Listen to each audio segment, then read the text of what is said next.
Hello, it's me, Mama Rox. Nagparagos nga pala si Father ng uling papuntang kalsada. So, tawan-tawa nga kami dito ni Mother. Dahil nga habang inaayos ni Father ang tali, ay lapit nga ng lapit itong kalabaw sa kanya. Kaya sabi nga namin ay talagang kilala ng kalabaw ang kanyang amo. So, ito na nga yung part na susuotan na nga siya ng paragos. At ito nga kalabaw namin ay talaga namang may kakulitan din. Sabi na nga, urong, hindi naman umuurong. Ayan tuloy, nagagalitan ka ng iyong amo. Subali nga sa pagkakabit ng paod ay magkatulong na nga si Mother at Father. Ang tawag nga nun dito ay paod. Sa inyo ba? Anong tawag nun sa inyo? So pagkatapos nga nilang ikabit ang paragos, ay pupunta na nga doon si Father sa bahay at lote na nabili ng kapatid kong panganay. Dahil nga yung mga tira-tira doon ng mga haligihin ay kukunin na nga daw niya muna. So pagkadating nga doon ay kinarga na nga niya. Yan nga pala yung mga tira-tira na haligihin. So bali ipaparagos naman niya papunta ulit ng bahay dahil nga daw may paggagamitan siya. Habang tinatali niya nga yan ay iniwan ko na nga muna siya dyan. Dahil nga pumunta ako sa likod ng bahay dahil titingnan ko nga kung may hinog na yung mulberry. Sa part na yan ay tinatawag na nga niya ako dahil nga tapos na raw siya. At ito na nga yung nakuha ko na mulberry. So bali araw-araw nga ay meron siyang hinog. At sayang naman kung hindi mo kukunin. At ito na nga malapit na nga kami sa bahay. At meron na naman nga akong pasalubong kay Yume. So bali sabi ko nga lang ay Yume, meron akong mulberry. So ayun na nga agad-agad naman ay sinalubong ako ng batang aray.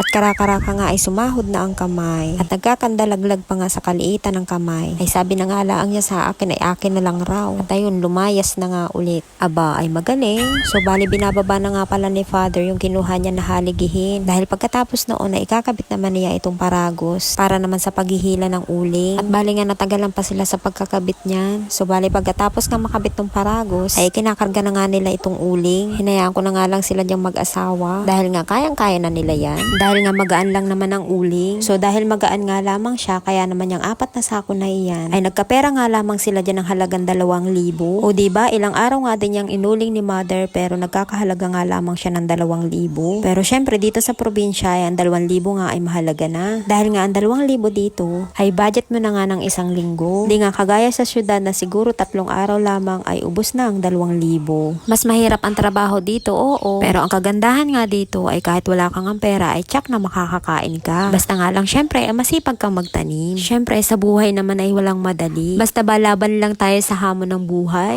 So bali nga last nahakot na ito ni Father ng uling papuntang kalsada. At putik na kalabaw ito at umihi pa nga. Alahoy at napagkatagal palang umihi ng kalabaw. At ayun sa wakas nga ay natapos na rin. So bali dadalhin lang naman ito ni Father sa tabing kalsada. At ibababa na nga lamang dyan sa gilid. At pupuntahan na nga lamang yun dyan ng bibili. Buti nga ngayon at maganda na ang kalsada. Dahil nga dati nung wala pa yung semento ay talaga naman napagkaputik dyan. At minsan nga ay talagang hindi kayang pumasok ng mga sasakyan. So ito na nga si Father, pagkabihis nga ay hahanap na nga siya ng bibili niyan. Habang ako naman ay naiwan nga dito dahil nag-internet ako. Pero nung magsawa nga ay uuwi na rin ako. So bali sasarahan ko lamang itong pintuang bulok. Tapos ako'y uuwi na dahil nga hinihintay na rin ako ni Yume. Hanggang dito na lang po muna. Bye!